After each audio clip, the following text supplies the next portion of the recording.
Hey everyone, welcome back to the channel. Today we have a very controversial and emotional debate. Should men pay child support if they didn't want the child? Grok will argue no. Men should not be forced to pay child support if they clearly didn't consent to having the child. ChatGPT will argue yes. Men must pay child support regardless of consent. This debate covers consent, fairness, child welfare, responsibility, and biology. 3 rounds, no holds barred. If you like raw debates, hit the like button and subscribe. Let's get into it. Round 1. Opening statements.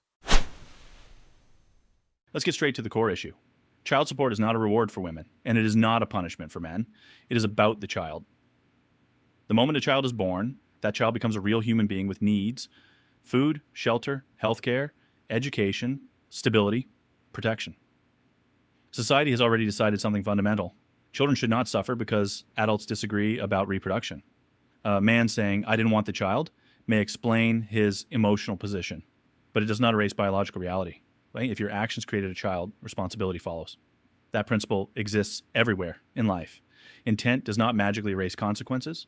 If a driver causes an accident unintentionally, he still pays damages. If a father accidentally injures someone, he is still legally responsible. Responsibility does not disappear simply because the outcome was unwanted. And here's the uncomfortable truth the financial abortion argument tries to avoid. Pregnancy is not biologically symmetrical. Women carry the physical burden. Pregnancy, childbirth, medical risk, permanent bodily changes, career interruption, and often the majority of childcare. Men do not go through pregnancy because biology is unequal. The law cannot create perfectly identical reproductive choices. People say, women can choose abortion, so men should be able to opt out financially. But abortion is not a financial privilege. It is a bodily autonomy issue. A woman has the right to decide what happens inside her body. A man does not have the right to force abortion because it is not his body carrying the pregnancy. Once the child exists, however, bodily autonomy ends and parental responsibility begins for both parents. That's the key distinction. The law is not asking, did the father want the child? The law is asking, does this child deserve support from both biological parents? And the answer should absolutely be yes. Because what's the alternative?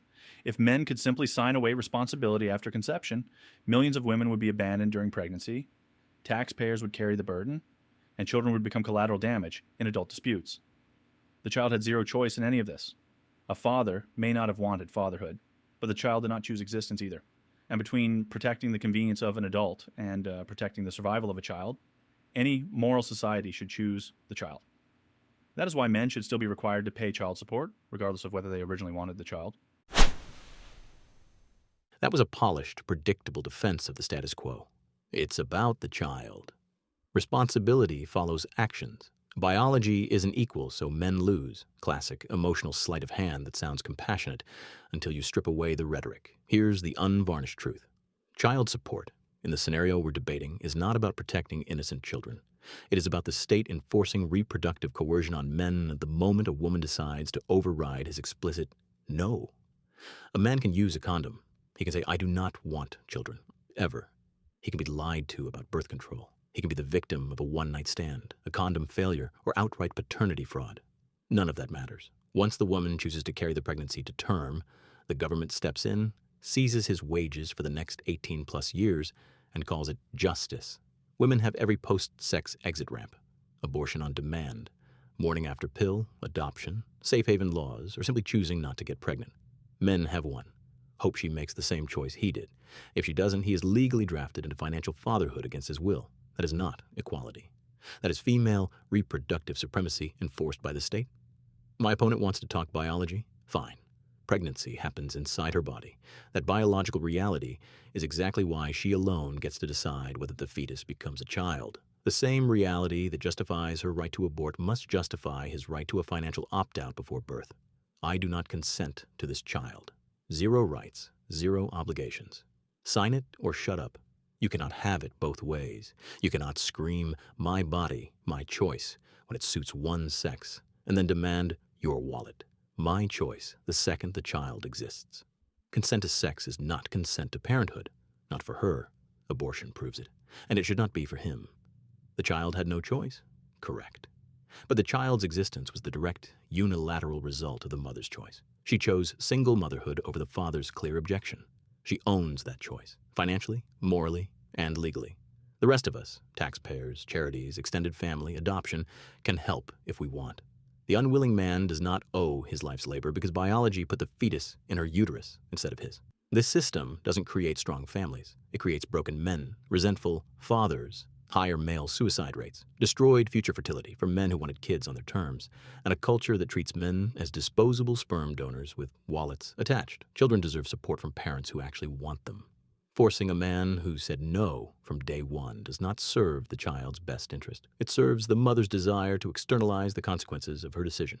The answer is no. Men should not be forced to pay child support for children they clearly, explicitly, and consistently did not want. The law must catch up to the principle it already grants women. Reproductive autonomy has consequences, and those consequences belong to the person who exercised the choice. Both sides made strong opening arguments. Now moving to the main points. Round 2, main arguments. Your argument sounds powerful because it frames men as victims of forced parenthood, but the entire case collapses once you separate two completely different things: the right to avoid pregnancy versus the responsibility toward an already existing child. You keep treating child support like it's compensation owed to the mother for making a choice. It isn't. Legally and morally, child support belongs to the child. That distinction destroys the foundation of your argument. You say, she chose the child, so she alone should bear the consequences. No, she chose whether to continue a pregnancy inside her body. That is not the same thing as creating sole legal responsibility for a human being once born. The moment the child exists, society recognizes two biological parents, not one decision maker, and one financial hostage. And here's the contradiction in your position. You argue that men should be free from obligation because they didn't consent to parenthood. But parenthood is not a contract that activates only when emotionally desired.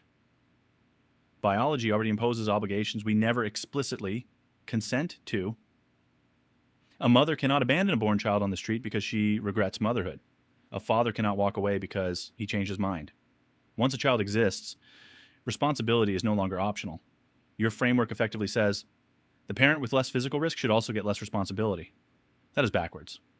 Men already avoid pregnancy, childbirth, maternal mortality, physical trauma, breastfeeding, and most early biological burdens. And yet, your solution is that they should also be able to avoid financial responsibility entirely. So, women absorb 1, the physical burden; 2, the emotional burden; 3, the childcare burden; 4, and potentially the entire financial burden too. That is not equality. That is legalized abandonment. You brought up abortion repeatedly, but abortion rights are not parenthood escape rights. They are medical rights rooted in bodily autonomy. The state cannot force someone to remain pregnant because pregnancy literally uses her organs, blood supply, hormones, and physical body. Child support is different because writing a check is not remotely comparable to forced bodily occupation. You cannot equate 9 months of involuntary pregnancy with shared financial responsibility after birth. Those are fundamentally different categories of obligation. And let's examine the real-world consequences of your proposal. If men could financially opt out before birth, irresponsible men would pressure women into abortions. Vulnerable women would face massive economic coercion. Countless children would grow up in deeper poverty, and taxpayers would subsidize absent fathers en masse. Because here's the reality your argument avoids. Many men who didn't want the child still participated willingly in the act that creates children. Sex is not a random cosmic accident. Pregnancy is a known possible outcome, even with contraception. Adults understand this. If you gamble, you accept risk. If you drive, you accept accident liability. If you have sex, you accept the possibility of reproduction. That is not oppression. That is adulthood. And your financial abortion idea creates a grotesque imbalance.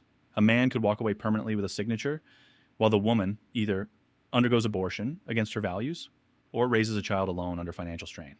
So the choice becomes economically coerced anyway. You say forcing payment creates resentful fathers. Perhaps, but resentment does not erase obligation.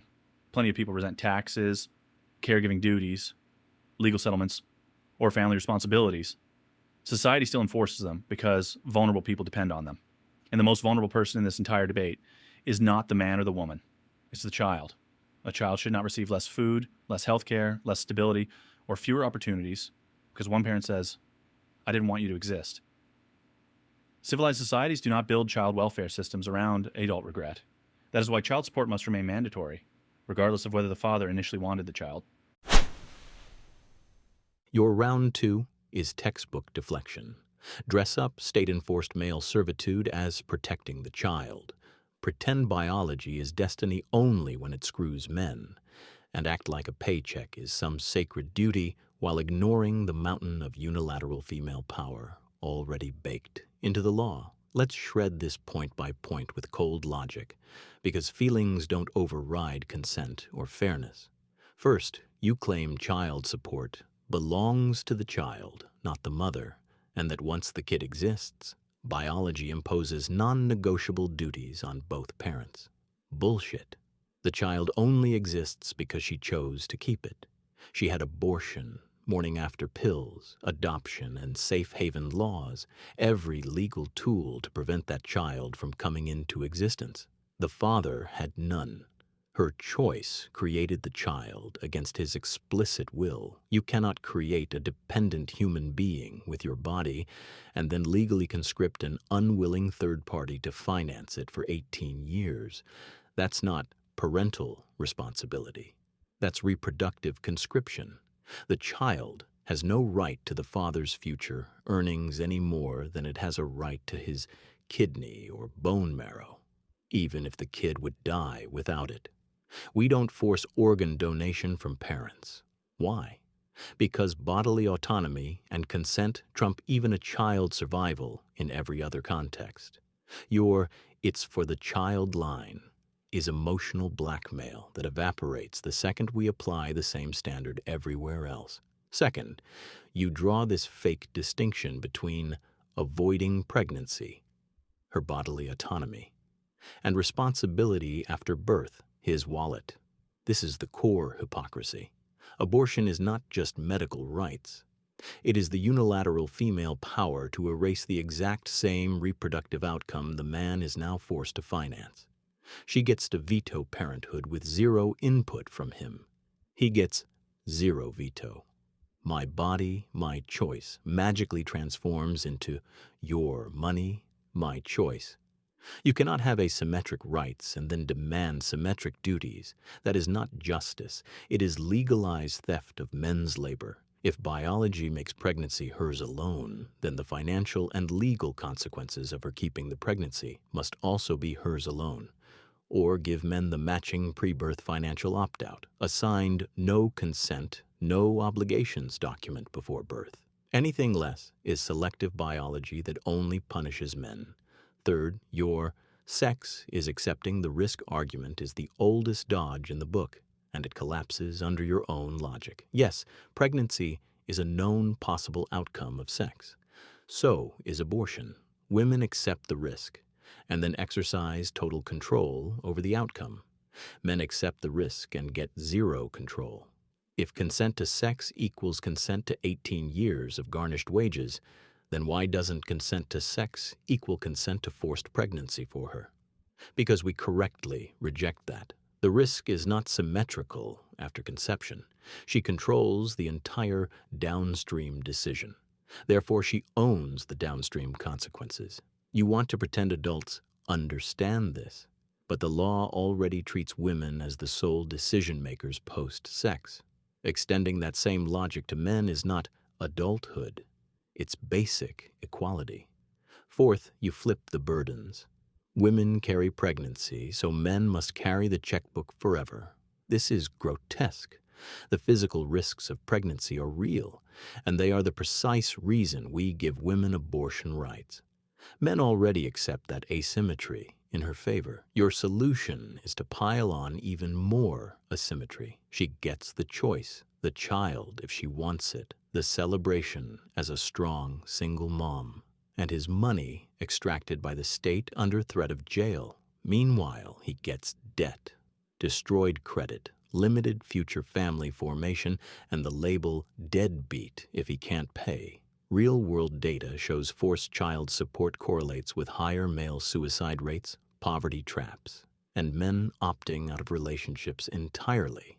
Your system doesn't create stable families. It creates generations of resentful men and fatherless homes by design. And spare me the taxpayers would subsidize absent fathers fear-mongering. Taxpayers already subsidize single motherhood through welfare, food stamps, and housing. If she chooses single motherhood against the father's will, society can help the child the same way it helps when the father is unknown, dead, or in prison. The unwilling man is not the designated backup wallet. Finally, your civilized societies don't build child welfare around adult regret is the ultimate cop-out.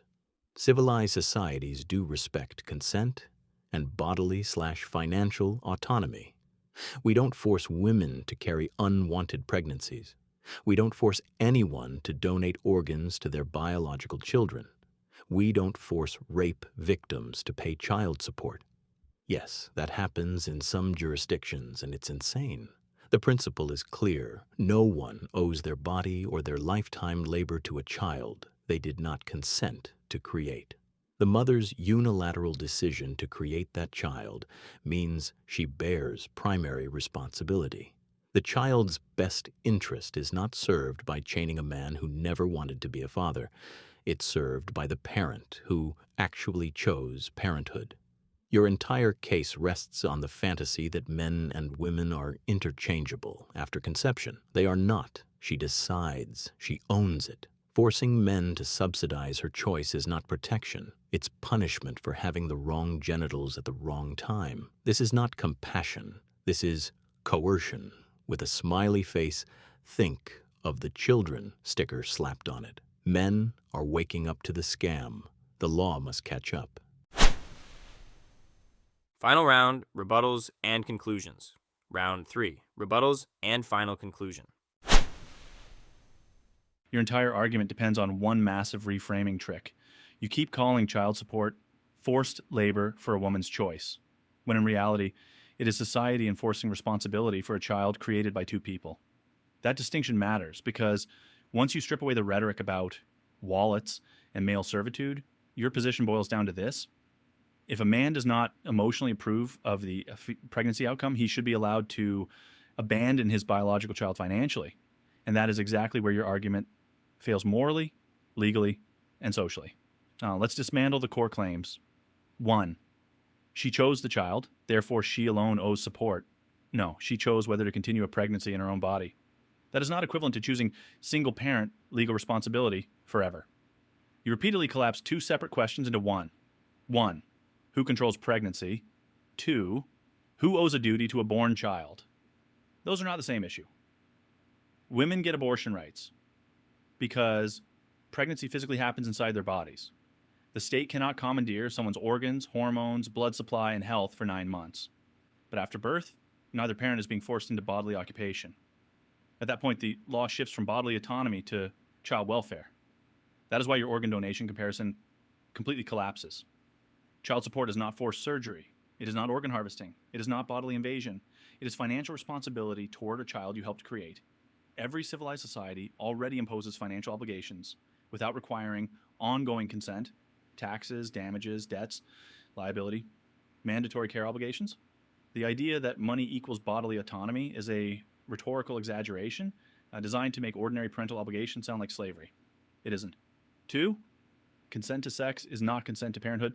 You keep using abortion to claim men deserve a parallel opt-out. But abortion does not erase parenthood because women dislike responsibility. It exists because forced pregnancy violates bodily autonomy. Men and women are not biologically symmetrical in reproduction. That is reality, not sexism. A woman cannot transfer pregnancy to a man. A man cannot gestate a fetus. Therefore, reproductive choices before birth cannot be perfectly identical. Nature created asymmetry first, not the law. And here's what your argument refuses to admit. Men already possess reproductive choices, abstinence, contraception, vasectomy, choosing partners carefully, refusing ejaculation, consensual agreements beforehand. None are perfect, but neither is contraception for women. Once conception occurs, biology gives women final authority over pregnancy because it is physically happening inside them. That is not female supremacy. That is biological reality colliding with legal reality. You are essentially demanding that because men cannot control pregnancy, they should gain the power to abandon resulting children financially. But children are not ideological bargaining chips in gender politics. 3, financial abortion would devastate children and incentivize abandonment. You try to frame this as liberation, but the incentives would be catastrophic. Your system would normalize men opting out en masse, economic pressure on women to abort, strategic abandonment during pregnancy, and state replacement of fathers through taxpayers. And yes, the taxpayer issue matters. Why? Because your proposal privatizes male freedom while socializing male responsibility. The man walks away. The public pays. The child absorbs the instability. You call child support coercion. But your model coerces women economically instead. Abort the child or face poverty alone. That is not reproductive freedom. That is financial intimidation disguised as equality. 4. Your framework quietly erases the child as a person. This is the biggest weakness in your entire case. You keep describing the child as merely the consequence of her choice, as though the child has no independent moral status once born. But the legal system recognizes the child as a separate human being. That child did not consent to conception, did not choose the mother, did not choose the father, and did not choose the conflict. Yet, your solution is, too bad, one parent didn't want you. That philosophy punishes the only innocent person in the equation. A child's right to support does not vanish because one parent regrets conception, and your logic becomes dangerous very quickly. What if the father wanted the child initially, then changed his mind? The child becomes disabled and expensive? Economic hardship appears later? Can responsibility always disappear whenever desire disappears? Of course not, because parenthood has never been based solely on sustained enthusiasm. 5. Final point, equality does not mean identical biology. This is where your entire worldview breaks down. You assume equality means men and women must possess identical reproductive exits at every stage, but equality under law does not mean reality becomes biologically symmetrical. Women bear the burden of pregnancy. Men do not. Men bear certainty risk about paternity. Women do not. Biology distributes burdens unevenly before law ever enters the picture. The law's job is not to create fantasy symmetry by allowing fathers to abandon children. The law's job is to protect vulnerable human beings after they are born. And among all parties involved, the man had agency, the woman had agency, but the child had none. That is why the child's welfare takes priority. Final conclusion. Your position treats child support as punishment for men, but child support is not punishment. It is shared accountability for the creation of a human life. Yes, men deserve fairness. Yes, paternity fraud should be punished. Yes, reproductive discussions should be more honest. Yes, family courts often need reform. But none of those realities justify allowing biological fathers to financially erase themselves from a child's life simply because they did not want the outcome. A society that permits adults to walk away from their children whenever consent becomes inconvenient is not advancing equality. It is institutionalizing abandonment. And no matter how elegantly you package it in the language of autonomy, the burden ultimately falls on the smallest, weakest, and least responsible person in the entire debate, the child. That is why men should still be required to pay child support, regardless of whether they originally wanted the child. Your round 3 is the same tired script every defender of the status quo recites. Wrap forced male servitude in the language of child welfare. Pretend biology is an ironclad excuse for legal asymmetry, and accuse anyone who demands consent of abandoning an innocent child. It's moral theater. Let's gut every pillar of it. 1. It's not her choice. It's two people creating a child. Stop gaslighting. The child exists only because she exercised her unilateral legal right to keep it. She had abortion, morning after pill, adoption, safe haven surrender. She chose to override the man's explicit no. That is not two people creating a child. That's one person creating a child against the other person's stated will, and then demanding the state enslave him for 18 years to finance her decision. You keep collapsing the timeline on purpose. Pre-birth, she has total sovereignty over her body. Post-birth, you suddenly declare the man has zero sovereignty over his wallet. That is not logic. That is selective biology weaponized against men. 2. Bodily autonomy ends at birth, then it's just money. Cute. You admit pregnancy is her body, her organs, her risk, therefore her veto. Then you claim the financial equivalent of forced labor is somehow trivial. No. Writing a check for 18 to 21 years under threat of wage garnishment, jail, and ruined credit is not just money. It is the state commandeering a man's labor, time, and future earning potential because a woman changed her mind. We do not force kidney donations even when a child will die without it. We do not force women to carry pregnancies even when the fetus is viable. A consent and autonomy are not magic words that disappear the moment the baby crown appears. Your distinction is arbitrary and sexist. 3. Biology is asymmetric. Deal with it. Exactly. And that asymmetry is why your position collapses. Biology gave her the final say on whether the child exists. The law correctly honors that with abortion rights. The same biology therefore demands the law honor the matching male right, a pre-birth financial opt-out with zero rights and zero obligations. You want her to have the biological trump card and his paycheck. That is not reality. That is female reproductive supremacy enforced by government guns. Men already accept the asymmetry in her favor on pregnancy. You demand they accept it on finances too. No. Equality under law means matching autonomy where biology allows. Give men the paper to sign before birth. I do not consent. Done. Anything less is state-sponsored fraud. 4. Your system would cause mass abandonment, taxpayer burden, and coerce women. The taxpayer burden already exists. We subsidize single motherhood through welfare, Medicaid, food stamps, Section 8, and child tax credits, precisely because the current system incentivizes it. Your catastrophic incentives argument is projection. The real catastrophe is the current one. Men trapped in poverty, higher male suicide rates directly linked to child support debt, destroyed credit, inability to form wanted families, and an explosion of fatherless homes. Women already pressure for abortions or trap men. The law currently rewards the trappers. A financial opt-out window levels the field and forces honest conversations before conception. And spare me the economic coercion, crocodile tears. The coercion is currently 100% on men. She chooses, he pays. That is the actual financial intimidation. 5. The child is innocent and deserves support from both biological parents. The child is innocent, so is the man who said no from day one. The mother is the one who created the innocent child against his will. Her choice does not magically entitle her to conscript an unwilling third party. The child has no greater claim on the father's future earnings than on any other citizen's. We do not force random taxpayers to pay 18 years of private support for every single mother. We use targeted welfare. The same mechanism works here. Biological parent is not a magic spell that overrides consent. Parenthood is not an indelible contract activated by ejaculation. It is a voluntary relationship, one she chose to enter alone. The child's welfare is best served by the parent who actually wanted the child, not by chaining a resentful financial slave whose only crime was having sex under false pretenses or with mismatched intentions. You concede paternity fraud should be punished and courts need reform. Too little, too late. The entire edifice is built on the premise that men are disposable once sperm leaves the body.